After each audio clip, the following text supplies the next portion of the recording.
Who are we talking to? Ourselves. And welcome back to the Mc&Marren podcast.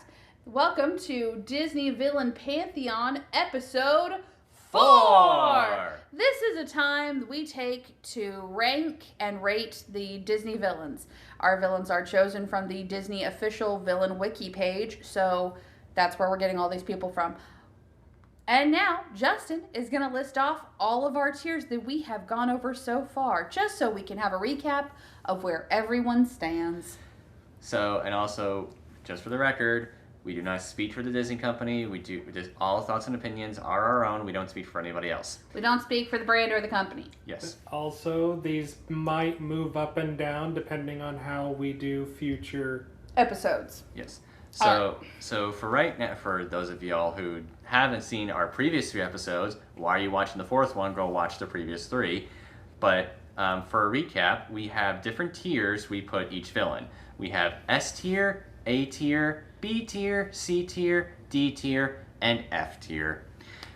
S tier is obviously the best, and F tier is obviously the worst. S tier is the superior villains. So for who we have in each ranking so far.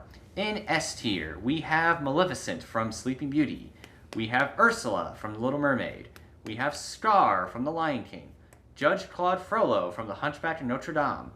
We have Hades from Hercules, and Professor Ratigan from The Great Mouse Detective. It's getting really crowded in the S tier. Yeah, they're really crowded up top. In A tier, we have Mother Gothel from Tangled. Dr. Facilier from Princess and the Frog. The Evil Queen from Snow White and the Seven Dwarfs, and King Candy / Turbo from Wreck-It Ralph. In B tier, we have Jafar from Aladdin, Captain Hook from Peter Pan, and Lady Tremaine from Cinderella. We're kind of getting less as we're going down here. But you know what that says? That says that Disney does top tier villains really well. They don't do lower tier villains. That is true.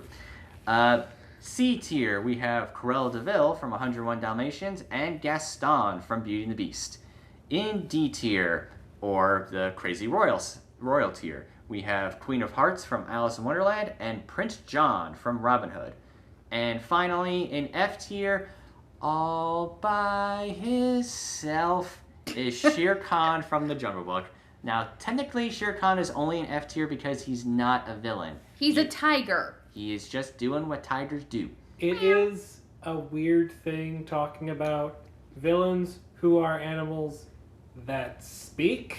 Yeah. Because that are not anthropomorphized. Because we have to go, okay, are they acting as a person or as an animal? If they're acting as a person, then we can judge them as a villain. But if they're acting as an animal, you have to judge them as an animal. Nature. Yeah, so in other words, we're judging them based on their actions if they were an animal or if they were anthropomorphized like Professor Ratigan. But the world's greatest criminal mind. But with all that out of the way, let's get on to the villains we're going to be talking about tonight. First up, appearing in the 2000 film Emperor's New Groove, voiced by the late great Eartha Kitt. Pull the lever, Crunk! It is Yzma. Wrong lever! Why do we even have that lever? Okay, first off, she goes into a top tier category just for quotable lines alone. Yes. Very much like Hades, she is a villain you cannot stop quoting. I mean, pull the lever, and it's like, tell me Cusco's dead. I need to hear these words.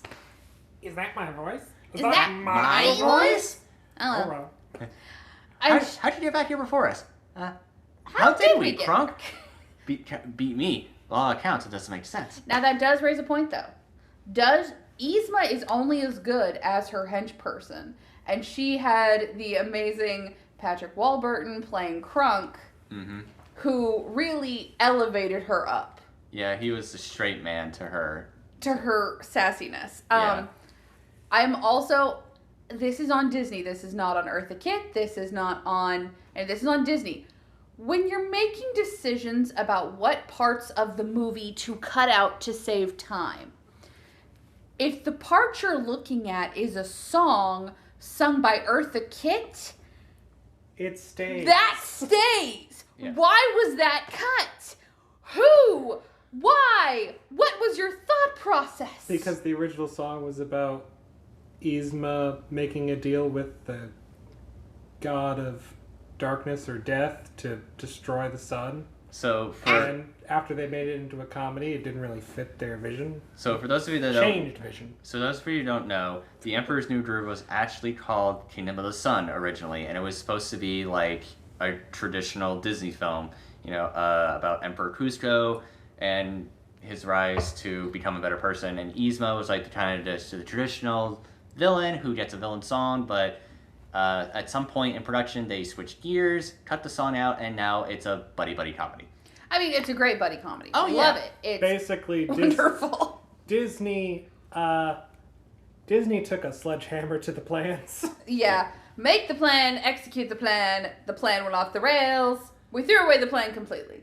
And just like Yzma did with the bust of Emperor Cusco. But you know what? We got a great movie out of it. We did get a great movie. There's not enough Eartha Kitt in movies anymore. No. There's not. And there never will be more because unfortunately she passed away. So Yzma is also is one of the more interesting villains because she gets to show up again. Yeah. Whereas other villains like Cruella de Vil, I think she might be in the sequel, but I'm not sure. We don't usually count the sequel. We don't usually count the sequels in these episodes. But Yzma is in Kronk's New Groove, which is kind of a sequel and spin-off, and is in the TV show as Principal Amzie. Which is just weird. But then again, we're not looking at Kronk's New Groove or the only looking at the original format in which they appeared, which for the argument of this is the Emperor's New Groove. So as much as I love Eartha Kitt, I do think we're to rate her properly, we're gonna have to stack her against other people in the top tiers and see who she could take down. Now here's a question. You mentioned it earlier. Should we rank her with Kronk?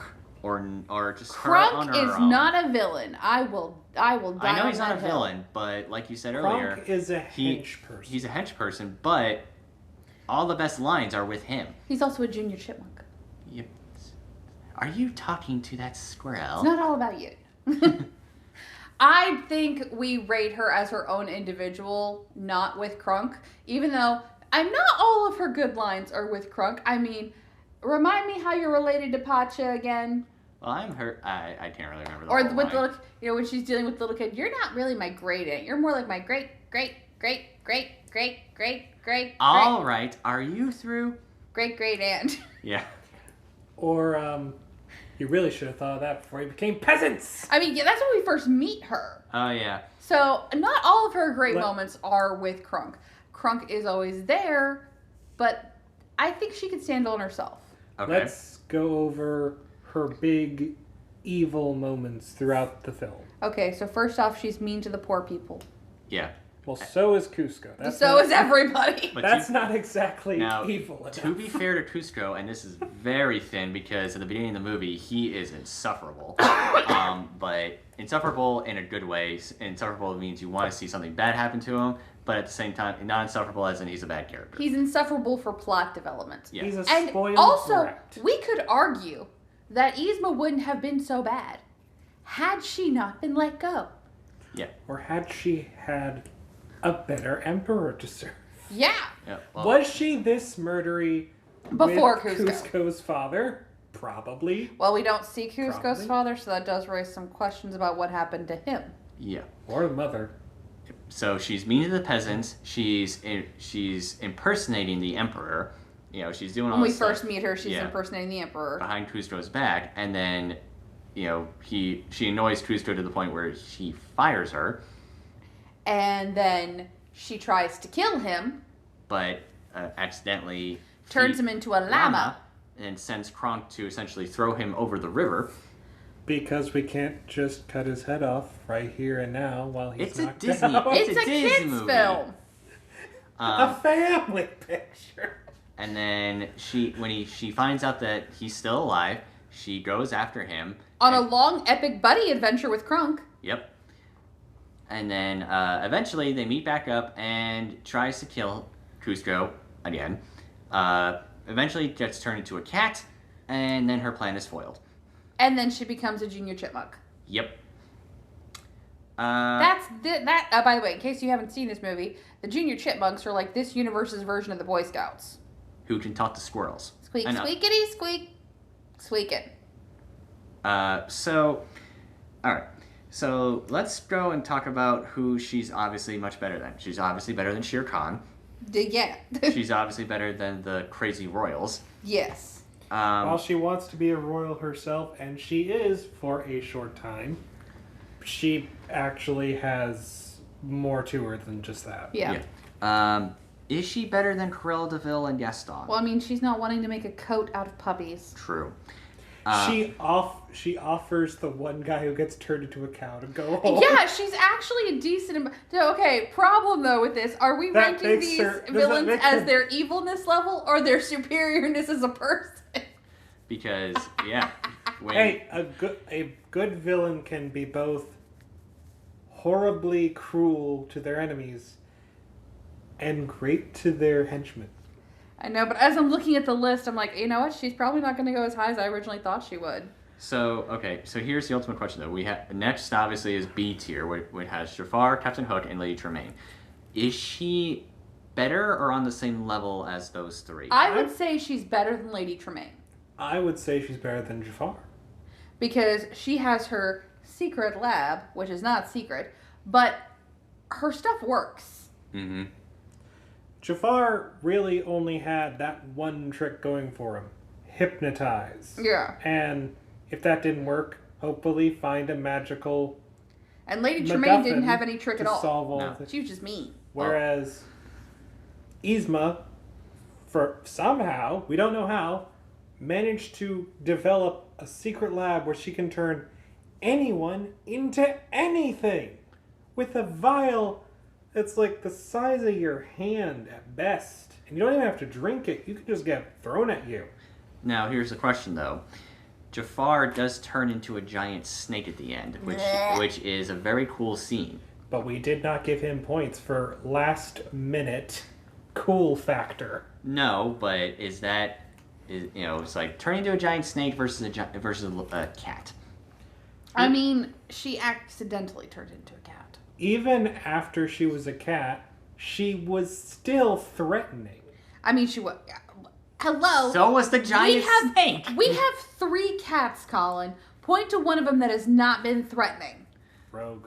False! That is false, and you only said that because he's looking right at you. Okay, so we have a bit of a thing between you two, but is she better than Dr. Facilier, the Evil Queen, and Mother Gothel? Yeah. So I would actually put her in the same realm as Mother Gothel. So you would put her like in high level A tier? I'd put her in A tier. I would put her up there with Mother Gothel and Dr. Facilier. I would and the Evil Queen, because she's got science / magic / whatever you want going on. She's got a clearly defined plan. Mm-hmm. She executes the clearly defined plan, although she does get foiled by a mislabeled vial. But you know what? As somebody who is science-based, it happens. Things happen. Also, in regards to her, because one of the biggest parts of a villain is the presence. Yes. Jafar didn't have a lot of presence when we first met him. Mm. He gained more presence as the movie continued. Yeah. Yzma has it all the way through. She does. That is true. When Yzma is on screen, whether as a human or a cat, she demands your attention. She does. She is a boss. She's a boss level person. Mm-hmm. Even when she is a 1 foot tall cat. She has a great song, even though it's got deleted. Should have had more music. But at the same time, I do not think that she could stand up to the S tier. We know she could not stand up to Maleficent. Maleficent would have yeeted the small cat off the tower. Yeah. Ursula would have drowned her. Scar would have eaten her. It's like even Professor. Actually, she might have gotten through with Scar. Professor Radigan would have sent Felicia after her. Yeah. Scar is an animal, an anthropomorphized animal. Yes. But he's still just a lion that she could turn into. But I think towards the top of A tier. I would say between Dr. Facilier and the Evil Queen. I can get behind that. All right. What do you think? I agree. So, all right. So, Yzma joins the level of A tier. Yay! Just give me 1 second while I add her in. Also, can we just all take a moment to appreciate the soundtrack for The Emperor's New Groove? Also, if you were listening to this and you haven't watched it, another great movie with Eartha Kitt, Holes. Also a great soundtrack. Yes. And Madame Zeroni is not a villain, No, but she she's could be not. seen as one. I mean, if you do not come back for Madame Zeroni, You you and and your your family will be cursed for always and eternity. And what happens? He does not bring her back up the mountain. And therefore, his family is cursed. Yeah. All right. So Next moving on the on list. to the next one. Appearing in the 1998 film Mulan, voiced by Miguel Ferrer. He is the Han general sent on conquering all of China, Shan Yu. This is difficult because Shan Yu does not have a lot of lines. Now remember, this is only But- in the original animated version of Mulan. We're not talking about the live action version. He actually doesn't even appear in the live action This version. is one of the He reasons. doesn't? This is No. one of the reasons the live It's a action is different guy. worse. It's a different villain this time. Also, gotta love how Disney said we want to cut out the music and make it more realistic, and then have a magical Bird lady. Yeah. So, It's just a weird choice for me. Anyway, back to Shan Yu. Yep. So, to be honest, this is kind of a hard pick because while he is the commander of the Hun army, his army is more feared than actually he is. Yeah. But again, he has the presence of a villain. He Even does- before he says anything. So he does have presence. I will give him presence. I will also say that, like, although he has very few lines, the moment where they bring the Emperor out in front of all the people and he, like, swings down from the upper rafter to scare him, that, for me as a kid, that was, like, nightmare-inducing. That was, like, a fear of mine. A great moment for Shan Yu and his men is when they've captured some of the people. They got like 2 survivors. And they said, tell your emperor this. We arrive in 3 days. How many And men? then he goes, how many men does it take to deliver a message? And reading his One. mind, he knocks an arrow. One. But then again, though, it's like those scenes are very few and far between in the movie. They are. Like he has in the opening scene, he and his army climb the Great Wall to say that, they're invading, and then we have the guy who lights the lanterns and basically saying, Now all of China knows you are here. and then then we. Good. But then we have that one scene at the end of the song, a girl was fighting for her. Then we see the remains of What he the army. did. A But village again, completely the destroyed. army, not him individually, his army. So, and then he ultimately kidnaps the emperor in the capital city, and Sans army. yeah, but he still has He still has a crew, though. yeah, he has about half a dozen guys. Although I do really love the Emperor in that scene because, like, even when he's kidnapped and has a sword to his throat, the Emperor is just like, no. And Shan Yu's just like, I am tired of your pestering, old man. Bow to me. No matter how the wind howls, the mountain will not bow to it. Then you will kneel in pieces. And he fails. Yep. I obviously do not think he belongs in either S or A tier. He's got a little bit of fear to him, but just because he's not really a presence in himself, he's a presence with a group. Because, I mean, let's all be honest, the one real, at least in my opinion, the really, like you said, the nightmare-inducing scene, or the okay moment is when they're up on the mountaintop and you see the Hun army just climbing down to just or when they pop out of the snow. Yeah. Like daisies. But the two biggest, oh my goodness, the Huns are a real threat, are a girl we're fighting for, dead silence, village destroyed, army defeated. Army defeated. And it's just the silence. Yes. Is deafening. Yeah. And then you think, oh, an army's like, okay, that's 1,000 Huns coming out. I honestly, though, just because he's one man and we never see him doing anything, I mean, except for that one part that we already talked about where it's like, how many does it take to deliver a message? Yeah, one.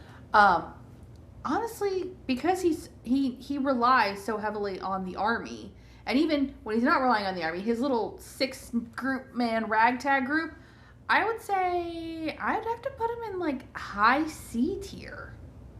He's not giving me B tier. I mean, maybe B tier because I find him more threatening than Lady Tremaine. In his defense, as for why he's not shown in the movie more, it is a story about an ongoing war. There's going to be many, many battles. We don't have the time to cut back and forth between what Shan Yu is doing and what Mulan is doing.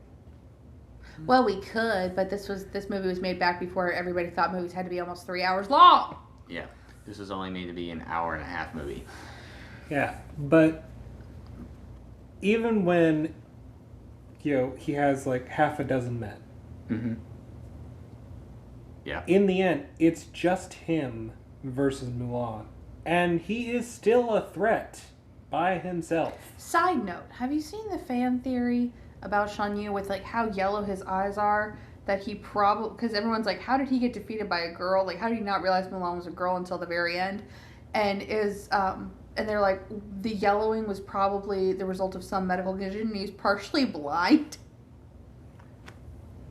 I mean, to be fair though, no one really else knew that Mulan was a girl. That is also true. No one was pissed. Also, he was less concerned on the he didn't care that it was a girl. Like, you're the one who killed all my men. He doesn't call her a girl. He says the soldier on the mountain. Yeah. You killed my men. That's what bothers him more. Yeah. Which is the more pressing issue. You know what? I have talked myself out of it. I think he would go B tier, but I would put him below Jafar, but above Captain Hook. I could go with that. Okay. Well, Justin, do you have a... To be perfectly honest, I would probably put him in C tier. Well, I was thinking C tier, but I would say I'm more... Well, but you know what? I'm more afraid of Cruella de Vil than I am him, though. Because I keep on going back to, he does have some moments where he is definitely... You are afraid of him. But I keep on going back to him. He is creepy, but his army is the one that makes him very, an overwhelming force. Without his army... He's just a creepy guy. He's just a weird guy. And not as creepy as Judge Claude Frollo. With threats of grandeur against the country of China. Comparing to the other C tier people, okay, we have Cruella de Vil, mm-hmm. right? Cruella de Vil, at the end of the day, is just a Karen with fashion sense. Who wants to kill puppies. That's evil, but that's not... But that's not terrifying. That's not terrifying. I mean, it's horrifying. But it's not terrifying. And then, who's the other one we have? Gaston. Gaston! He's a guy. He's a jerk. He's a misogynist pig. He's a guy, in the words of Hades. Yeah. But Shan Yu is a leader, a general. One could say a war criminal. Okay. So how about... Alright, so he is B tier, but he's kind of... If we have to switch him out, if we have to switch anyone out in B tier, he's the first one, in my opinion. Okay, I can make that concession. I can we will concede. Alright, Shan Yu, it'll be placed in B tier. This, children, is called compromise. Yes. Our government kind of needs to figure that out. This is a family-friendly podcast. We will remain politically neutral. I'm just saying in general. Anyway. Next up. All right. This is one we're actually going to have a lot of fun with. Appearing in the 1993 film The Nightmare Before Christmas, voiced by the legendary Ken Page. He's a gambling man. He's the boogeyman. He is the Oogie Boogie. Amazing. He's just amazing.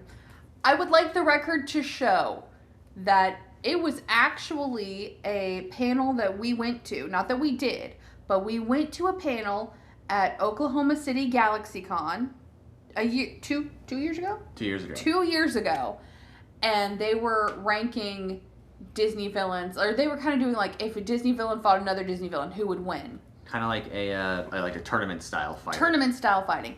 And he got to the top 5, like he got in the top 3 just on sheer presence alone. I mean, he's a bag of bugs. This was It's also like right when Ken Page had died, though. Yeah, R.I.P. Ken Page. Yeah, it was right when Ken Page had died too. So I think there was a little bit of nostalgia there, but just on the sheer showmanship, he got into the top 3. I mean, let's all be honest though. The Oogie Boogie song is whoa, whoa, whoa. That is it's a bop. That is okay. That is also how you set up a villain. It is. It's a wonderful introduction. It's just fun. And they set him up earlier in the movie, even though, fun fact, the Shadow of the Moon and Night, that's not Oogie Boogie. That is a separate person of Halloween Town who mirrors Oogie Boogie. Who got left on the cutting room floor. In the backstory of the, like, in the lore of the universe that how Nightmare Before Christmas takes place in, Oogie Boogie is not actually a resident of Halloween. He's a resident of a former holiday that got taken over by Halloween. Was it Mardi Gras? No, it's called Bugoween. I am not kidding you. He used... It's supposed to be another holiday about scaring people with bugs was the central theme. Bugoween. Hence why the leader was a bag of bugs. Oogie Boogie. And that's why he hates Jack so much. Okay. But you don't really need that backstory, because you can get the idea of, oh, this is the boogeyman. Yeah. And he's worse than Jack's more of fun scaring. This guy's more of, I'm going to eat you. But he's going to do a song about it first. Yeah, because, when Jack is enacting his plan and trying to get the denizens of Halloween Town on his plan, he goes to the henchmen, Lock, Shock, and Barrel, and essentially tells them, leave the Oogie Boogie out of this. No. But, of course, being his henchmen, they involve him in everything. They're also little kids. And they feed Santa Claus to him. They try to. They try to. They do not succeed. Well, that's because Jack stops him. Fair point. And yes, Lock, Shock, and Barrel. Because Sally managed to delay it just long enough. Yeah. Yep. But, okay, so he definitely has the presence of a villain, although he is only in the movie for maybe, about 10 minutes? Especially because, technically, while it is voiced by Ken Page, it is confirmed that the Shadow of the Moon and Night is not Oogie Boogie. He's actually in less the movie than you think he is. So, yeah. So that knocks him down a couple of pegs. Yeah, and he's not really defeated very easily, but it doesn't take much to defeat him, though. Jack just essentially grabs a loose string and pulls. But he wants to eat Santa Claus! Yeah, that's true. That should at least get you above turning puppies into coats. Also, let's be real. Yeah, most of his bugs got tossed a thing or melted. Squished. But he's not dead. No, he's still there. Well, I mean... He'll take a while. Also, I know that we are talking about how they are in the movies and all this, but I would just like to point out that he is the only Disney villain who got his own Halloween party at the Disney parks. Yep. He is the only one who got his own party. Mm-hmm. So I'm just saying. Also, if clearly the Disney company puts more stock in him. Also, if any of you listening to this still have PlayStation 2. Yep. The Nightmare Before Christmas video game is technically a sequel to the original movie. And it has new songs. Yeah. Well, okay, some of them are new, some of them are reprises with different lyrics. Reprisals. Anyway. But yeah, the PlayStation 2 game is a sequel, and actually the Game Boy Advance game, which is what I played, is a prequel. Didn't know that either. You learn something new every day. Yep. So, alright, so where does that put the Oogie Boogie? Okay, well... It's like, I love the Oogie Boogie. He has a great song. Nightmare Before Christmas is a truly underrated movie. But he's only in the film for less than or about around 10 minutes. And he doesn't really do much outside of, the Oogie Boogie song and at the end, but he is trying to eat Santa Claus. And Sally. And Sally. So... And kill Jack. But, I mean, Jack He doesn't really succeed in any of this. Yeah. So does that leave... If we knocked everyone down a level by them not doing what they're supposed to... Yeah, that's true. So, but does he belong in C tier? I want to put him in C tier, but above everyone. So he is the top level of C tier. Yes. Colin, do you agree?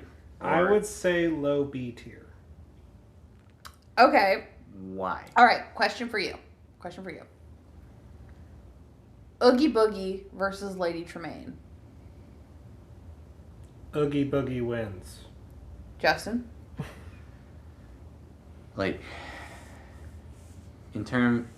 think Oogie Boogie also wins. All right. But okay, sorry, go ahead. Let me say. Then might I propose we have a tier shift and drop Lady Tremaine down to C tier and Oogie Boogie takes her place. Our first transfer. I could do that. So where would Lady Tremaine go in C tier? Would it be above Cruella de Vil or below her and above Gaston? Above Cruella de Vil. Above Cruella. Okay, so she is the top level of C tier. Yes. All right, so we have our first transfer. Because remember, folks, they could get knocked out of their tier. It's all up for debate. Yep. When you get right down to it, Lady Tremaine is just... a Karen. So is it C for Karen? Even though Karen starts with a K, but you know what I'm talking about. Yep, so Oogie Boogie is placed on B tier, taking down Lady Tremaine's spot, and she is moved to C tier. Whoa. Whoa. I'm the Oogie Boogie man. Yep. To be honest, when I first saw the movie, I thought he was voiced by Keith David for a little bit, and then Ken Page, I'm like, oh yeah, that's different. Oh yeah. But Keith David could. Keith David, okay. I am not, it's like all the Disney live action remakes or whatever, stop. But if you had to do a remake or like a redo of Nightmare Before Christmas and you're recasting Oogie Boogie, Keith David would be a good pick. Yes. I don't think it would work in live action. No, it would but not. like a CGI remake. Live action in the way that Lion King was a live action. No, stop motion was the way to go. Yeah. Yeah, but I'm just saying that Keith David would have been a good recast if they were to do it today. Anyway, now this is one that's Tori been recommending for a long time, ever since we started this thing. Appearing in the 1963 film The Sword and the Stone, voiced by Martha Wentworth, she is the truly marvelous with only a touch, has the power to wither a flower. She finds delight in the gruesome and grim. She is the magnificent, marvelous Mad Madam Mim. Yes. Growing up, she's definitely one of my favorite villains, especially for a classic Disney film, because she's fun. She is a fun villain. We are not stuck in a world of seriousness. She doesn't need a backstory to justify why she's mad. Or magical, or where she came from. She lives by herself in her little cottage in the dark part of the forest where no one bothers her. Quite frankly, #goals. Yes. Okay. That being said, she doesn't like Merlin, and who can blame her? He's 2 feet taller than her. They were obviously peers of magic, but they went in completely different directions. So, and of course, who can forget the wizard duel that she has with Merlin? Yes. And she does not cheat. She said nothing about purple dragons. But she cheats by turning invisible at the start, so Merlin can't see her. Well, that's semantics. Total screen time of about 8 to 10 minutes. And you know what? It's the best 8 to 10 minutes of the film. Yeah. That there are a solid good 12 minutes of the movie, maybe, and here they are. The 8 to 10 minutes of Mad Madam Mim and the dishwashing scene. That's it. Okay, let's... And anytime Archimedes says, who? What? So, 2 things. 1, does she have a good villain song? She does! And then 2, does she have presence? Yes, she does. And that alone knocks her into the upper echelon. Well, the upper 3 at least. Yes. I do kind of agree with Colin a little bit because, I only saw Sword in the Stone when it wasn't one that I grew up with. I saw it when I was older, and there were parts of it like, okay, come on, let's get to, it's like, it got a little boring after a while. But not the parts with Mim. No, Mad Madam Mim was probably the best part of the whole movie. Ha-ha! We have to do the whole story of King Arthur for the kids. And we have to do the lessons, and it's important. And throw in a weird story where a squirrel falls in love with Merlin. That was weird. And then, Arthur transformed into a fish and being chased by an alligator gar, and it's just like, okay, can we get to a good part, please? And then we get to Mad Madam Mim. And then you get to Mad Madam Mim. And then it becomes a bird. And cue Mad Madam Mim. Because he gets a big full... And please note that she's not entirely a terrible person. Because when Arthur first falls into her house, and he's coughing because he's covered in soot. He's a bird at this point, people. She hears it, and she goes, ooh, sounds like someone's sick. I do hope it's nasty. Something can... And she stops, and she's like, oh, it's just a bird with soot in its beak. And she goes and picks him up. And he's the one who goes, I'm not a bird, I'm a boy. Ah! And she drops him. And she does not immediately turn into a cat and try to kill him outright. She does that later. That comes later when she's like, do you want to play a game? But she's like not absolutely terrible. Like, I'm now going to destroy this bird. She doesn't even think about destroying him until he points out that he's with Merlin because she's got beef with Merlin. Yeah. This is really Arthur's problem for not being able to read the room. Out of curiosity, has there ever been a character that said, do you want to play a game? And it turned out not being good? Terrible? No. Never. Although it was kind of funny, like during the wizard duel, and Merlin turned into a cat, he turned into a cat, and it was the same cat from The Rescuers. Yep. I was like, hey, I recognize that one. Hey, there's no need to reinvent the wheel every time. Nope. And yes, seeing Mad Madam Mim transform into a dragon, while it's not as good as Maleficent being transformed into a dragon, it is still a really good scene. But, if you can, you should. Yeah. Dragons win most fights. When given the option between being yourself or being a dragon, be a dragon. Yeah. Or, if you can't be a dragon, get a dragon. Let's see, what else she turned herself into? She turned herself into a cat, into a fox, Into an alligator. Into a rhino. Mm-hmm. Into a dragon. Yep. And a snake. Mm-hmm. So. Yep. But Merlin ultimately wins the wizard duel by transforming it into a germ and making her sick. Which for the record, in Arthurian times, that knowledge was not known. Well, Merlin travels... Yes, Merlin time travels. Me. You want to talk about people cheating? That's cheating, Merlin.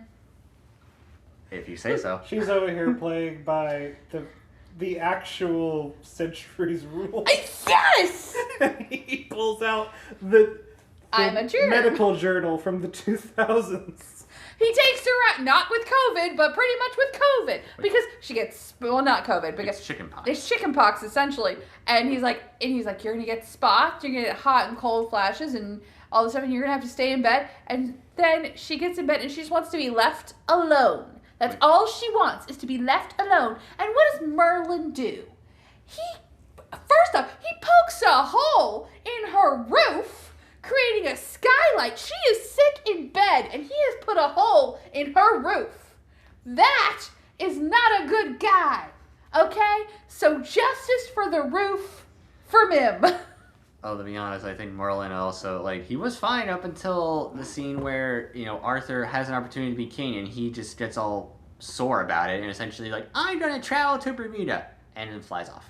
Yes. All right, so...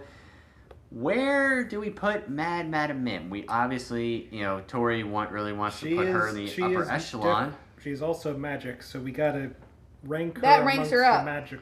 All right, amongst the magical people. So let's say Jafar is the first one that uses magic.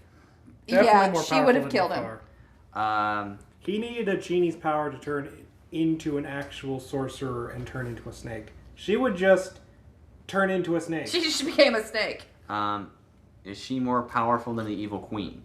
Yes. Yes, because she doesn't need a potion to do her work. Grimhilda only had chemistry, essentially.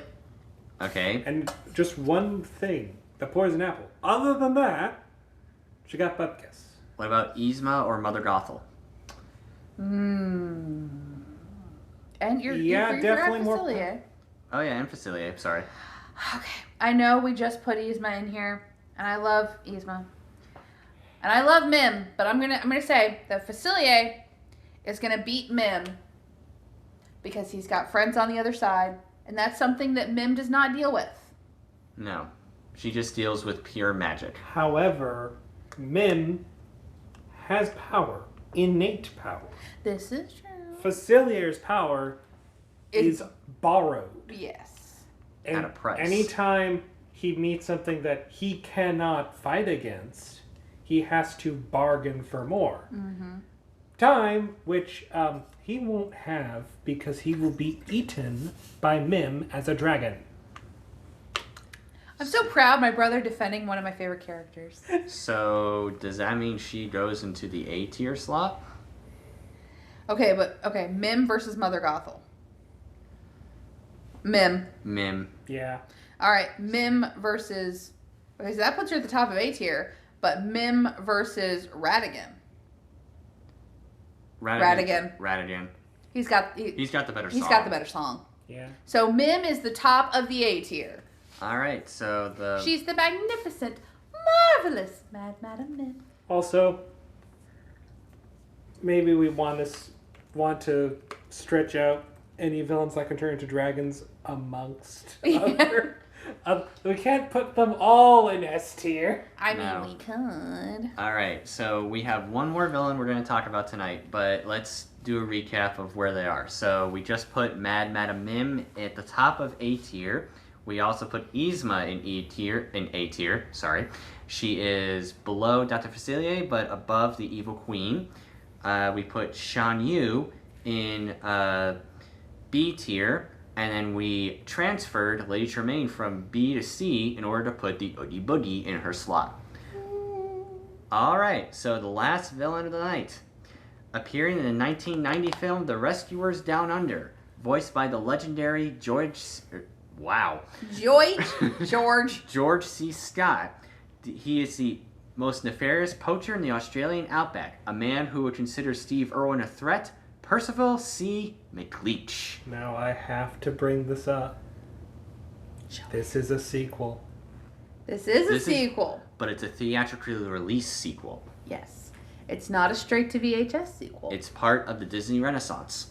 Okay, but we're gonna have to do sequel villains at some point. We will. We will, but Okay. for now, we're only focusing on theatrically released. We're working through the primaries first. He's the first to break through the barrier. Okay, Yes. well, first off, he's got no song. No song. No song, no magical But- abilities. He's got Kind of Shan. similar to Yzma. Is he only as good as his sidekick, Joanna the Goanna? I'd say no. Because, okay, his first scene in the movie is when Cody, that's the kid's name, right? Yes. He goes out in the Australian outback because an animal is trapped in one of McLeach's traps. He gets stuck in the trap himself, and then he looks up and he sees McLeach, who's a towering figure above him, holding a rifle in front of his face. That is pretty terrifying. It is. And also, like, when he dangles Cody and the eagle over the waterfall full of gators, and he's laughing. It's like, again, that's pretty terrifying. So, And poaching is against the law. Yes.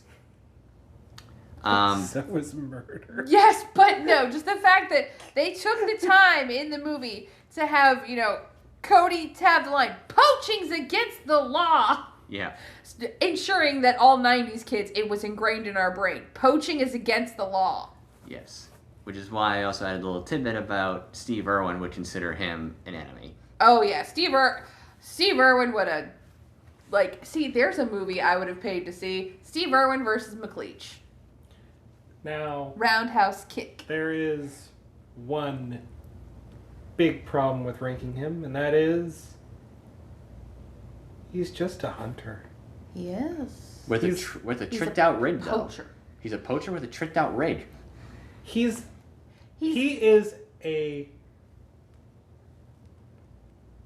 just Gaston in a different flavor. If you take out the misogyny, Ooh. Ooh. I want to disagree. Ooh. I really do. Because I'm not saying poaching is not evil. It is, okay? But if we're ranking him against, people who destroy kingdoms, who wage wars, he's just a guy who wants to kill one bird. He Sorry, has an an entire nest of birds. No. He wants to kill an entire species of bird because he killed the male and he's going after the Okay, I'm female just and gonna the say, nest. justice for Frank, the lizard. Okay, it's not just the Right. bird, people. He's got in his little compound, he's got a koala, he's got a kangaroo, he's got a kookaburra, and he's got Frank, the frilled lizard. And he's got a bunch of summer animals in his And a wallaby. compound. And a bunch of other animals. Or no, it's a wombat. Sorry, wombat. So it's not just a bird, it's all these animals. And side note, somebody who dangles treacherously into possible villain territory is the koala with the koala's little, oh, we're gonna get out of here all right. You'll go as a wallet, you'll go as a pair of boots, and Frank will go as Don't say it. a purse. A purse! A lovely lady's purse. He is tormenting that poor lizard. Although I would Evil koala? Nah, to be fair, I would put him with the same argument as the Loom from the first Super Mario Brothers movie. He just accepted his fate and he is just dealing with it as best he can. We're all gonna die. It's like, there's no point in getting out of here. So, but I do disagree with Colin about Gaston and different flavor because, yes, McLeach is a poacher, very much like how Gaston's a hunter. But McLeach, at least, when he first finds Cody, he does have the state of mind to essentially be like, huh. You're not an animal? You're not an animal. I'm actually going to set you free as long as you don't tell anyone what I'm doing. And then Cody, Opens Now his go big away. mouth. and Cody says, Poaching's against the law. And I'm going to tell the Rangers on you. The Rangers. Oh no, the Rangers. Whatever shall I do? And then he's like, you know what? Since you just said that, you are going to die now. A tip for everyone out there: if you see someone breaking the law, don't point it out to them. Because if they're going to break the law in a small way, they might break the law in a big way, and you might not make it home. Also, Gaston goes after the Beast because he's essentially, the Beast is, a rival to Belle. McLeach is going after an eagle because he's a giant payday. Also, he has the foresight to essentially, once he has Cody in his imprisonment, in order to throw away the evidence, he throws his bag into a pond of crocodiles. In other words, he's done this before. He has the foresight to essentially make someone go away. Gaston does not really have that foresight in terms of villainy. But I'm okay. So he's more evil than Gaston. Yes. Okay. I will accept that. Okay. But he's not as evil as, say, who's above Gaston? Cruella de Vil. He's more evil than Cruella de Vil. He's more evil than Captain Hook. Yeah. But is he more evil than Shan Yu? Who wants to take over a country? If we're weighing the sins of both, one has a whole lot more bodies weighing them down. Okay. Well, Not just human bodies. I have a proposal then. I propose another transfer. Even though it pains me because I love the character and I love the movie, we swap Captain Hook to C tier and put McLeach in his place. What do you think, Tori? Because he's more evil than Captain Hook, who's essentially going after a boy who cut off his hand. He did not cut off the hand. The crocodile ate the hand. Peter Pan cut off the hand. And fed it to the crocodile. Yeah. Which, but essentially at his core, Captain Hook is essentially a buffoon. He is. And remember, just because I can already hear the people out there arguing about the live action versions of Captain Hook. We are strictly talking about the animated one from Peter Pan. I'm not talking about Jason Isaacs. I'm not talking about Dustin Hoffman. Nope. And because of that, I propose I second the transfer. Okay. All right. Transfer passed. Wow, our first episode with transfers, and we had two of them. Yep. So, Captain Hook has been pushed out of B tier in place of McLeach. Hang on, I gotta add in the thing here. Perceval C McLeach. Alright, so that essentially wraps up another episode of the Disney Villain Pantheon. There was a lot that happened this episode. Yeah, so just to recap on who we talked about and where they're standing. In A tier, we added Yzma and the Marvelous Mad Madam Mim. In B tier, we did a transfer between Captain Hook and Perceval C McLeach. Perceval C McLeach ended up taking his spot, and we also added Shan Yu to B tier in place of Lady Tremaine. So, 2 transfers. And Oogie Boogie was added to B tier. And then Oogie Boogie was added to B tier. And that is it. Yeah. It was a big night for B tier. It was a big night for B tier. All right, but join us next week when we do our next episode of Oh, the Horror, and we talk about Frankenstein. Frankenstein's monster. Oh my goodness. You're gonna be one of those people, aren't you? It's gonna get technical. Frankenstein's monster. But join us next week for Oh, the Horror with Frankenstein. Until then, Bye. You know, if you think about it, because Frankenstein